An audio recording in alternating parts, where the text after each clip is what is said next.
السلام عليكم ورحمة الله وبركاته. الحمد لله والصلاة والسلام على رسول الله وعلى آله وصحبه ومن والاه وبعد. فأعوذ بالله من الشيطان الرجيم. بسم الله الرحمن الرحيم. قل هو الله أحد الله الصمد لم يلد ولم يولد ولم يكن له كفوا أحد. رئيس الحفل المكرم والإخوة الكرام رحمكم الله ونفعكم بكلماتي.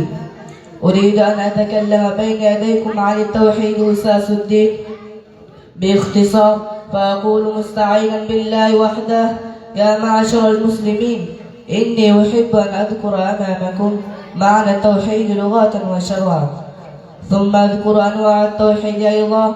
فالتوحيد لغة معناه الإفراد، وشرعا إفراد الله تعالى بالعبادة. وينقسم التوحيد إلى ثلاثة أقسام: توحيد الربوبية، توحيد الألوهية والعبادة، توحيد الأسماء والصفات.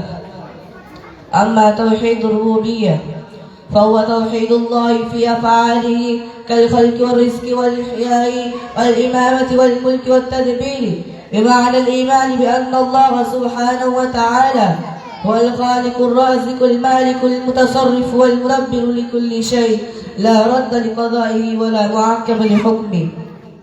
وأما توحيد الألوهية والعبادة ويقال له توحيد العبادة، فهو إفراد الله عز وجل بجميع أنواع العبادة الظاهرة والباطنة قولا وعملا، ونفي العبادة عن كل ما سوى الله تعالى كائنا من كان، كما قال تعالى: وقضى ربك ألا تعبدوا إلا إياه، وقال تعالى: واعبدوا الله ولا تشركوا به شيئا، وغير ذلك من الآيات.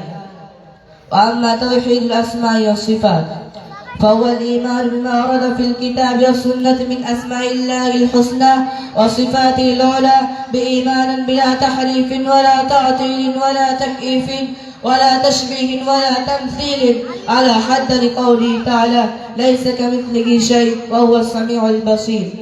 فالواجب على المسلم أن يصف الله بما وصف به نفسه أو وصف به رسول الله صلى الله عليه وسلم دون زيادة أو نقصان. يا معشر المسلمين، إن التوحيد هو الأساس الذي يقوم عليه الدين وتصح معه الأعمال، ولأجل إفراد الله بالعبادة واجتناب عبادة التواغيت والأصنام خلق الله الخلق وأرسل الرسل صلوات الله وسلامه عليهم، وأنزل الكتب لا يقوم بالدعوة إلى عبادة الله وحده وترك عبادة ما سواه، كما قال الله عز وجل: ولقد بعثنا في كل أمة رسولا أن اعبدوا الله واجتنبوا الطاغوت.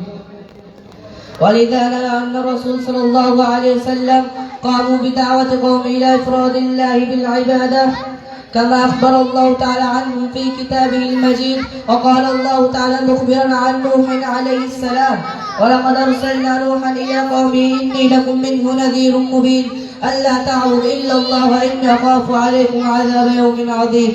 وقال عنه: وإلى عاد أخاهم هودا قال: يا قوم اعبدوا الله ما لكم من إله غيره إن أنتم إلا مفترون. وقال عن صالح: وإلى ثمود أخاهم صالحا قال: يا قوم اعبدوا الله ما لكم من إله غيره. وقال الله عز وجل عن شعيب: وإلى مدين أخاهم شعيبا قال: يا قوم اعبدوا الله ما لكم من إله غيره، وما إلى ذلك من الآيات.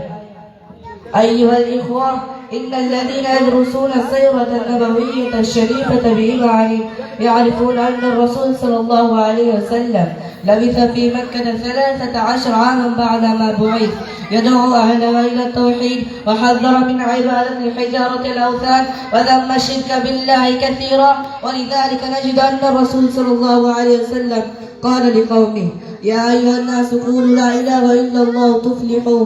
وقال: أمرت أن أقاتل الناس حتى يشهدوا أن لا إله إلا الله وأن محمدا رسول الله. وختاما أسأل الله تعالى أن يصلح قادة المسلمين جميعا، ويوفقني وإياهم لعبادة الله تعالى وترك عبادة ما سواه، إنه ولي ذلك والقادر عليه. وصلى الله وسلم وبارك على عبده ورسوله محمد وعلى آله وصحبه. السلام عليكم ورحمة الله وبركاته. সুন্দর, মাশাআল্লাহ, জাযাকাল্লাহ খায়র, আহসান জাযা। সবারই সামনে কথা রাখাটা বড় বড় মানুষদেরও হয় না। যারা পার্টির লেভেলে রাজনীতি দুনিয়াদারি মানুষ, বহু শিক্ষিত মানুষ হয়, কিন্তু জনগণের সামনে মুখ খোলাটা সবারই দ্বারা সম্ভব নয়। তো যাই হোক, বিষয়বস্তু তৌহিদের উপরে অনেক কিছু কথা বলেছে ওর ভেতরে, আমি এরপরে বলবো তার সারাংশ কিছু। তার আগে এই সূরা ফাতিহা দুটো হাদিসের অর্থ ইংলিশে অনুবাদ করবে আনাস শেখ, এই মাদ্রাসারই ছাত্র। আপনারা শুনুন।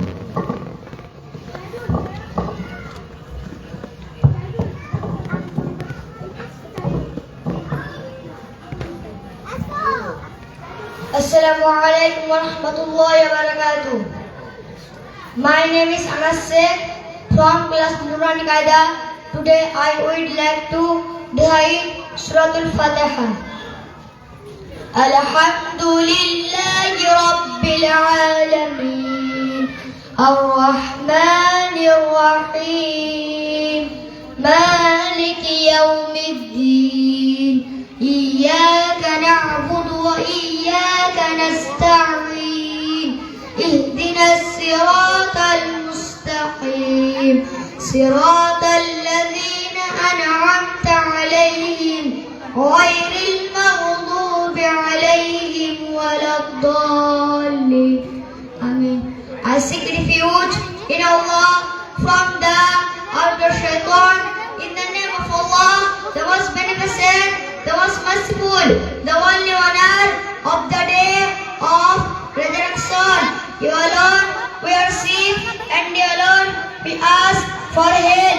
Guide us to the destined path, the path of those on whom you have bestowed your grace, not of those who are in your anger. Amin. May Allah accept it. And Abi Hurairah anhu قال قال النبي صلى الله عليه وسلم ليس منا من لم يرحم صغيرنا ويقر كبيرنا. Jamia Tirmidhi, hadith number 1990. That the Prophet sallallahu alaihi wasallam, he is not one of us who does not have mercy on our younger and does not respect our elders. Jamia Tirmidhi, hadith number 1919. রাসূলুল্লাহ সাল্লাল্লাহু আলাইহি ওয়াসাল্লাম বলেছেন, যে লোক আমাদের শিশুদের আদর করে না এবং আমাদের বড়দের প্রতি সম্মান প্রদর্শন করে না, সে আমাদের অন্তর্ভুক্ত নয়। জামিয়া তিরমিজি, হাদিস নম্বর 1990। আসসালামু আলাইকুম ওয়া রাহমাতুল্লাহি ওয়া বারাকাতুহু।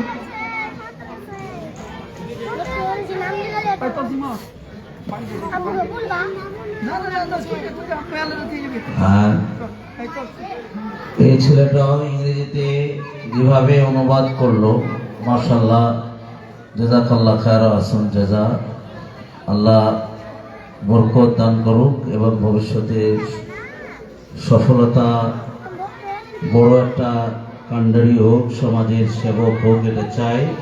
ভাষা জ্ঞান থাকতে হবে, বিভিন্ন রকম ইসলামের কথাগুলোকে পৌঁছানোর, বিভিন্ন ভাষাতে দাওয়াত মানুষকে বোঝানো, এটাও দরকার আছে। যাই হোক, এখন কথা হচ্ছে কি, আমরা মুসলিমে এখানে সামনে বসে আছি শ্রোতা হিসাবে, যারা বসে আছি, যারা আনাচে কানাচে যে ভাইরা বসে আছেন, আমার মা বোনরা পর্দার আড়ালে যারা বসে আছেন, গল্প গুজব না করে মজলিসে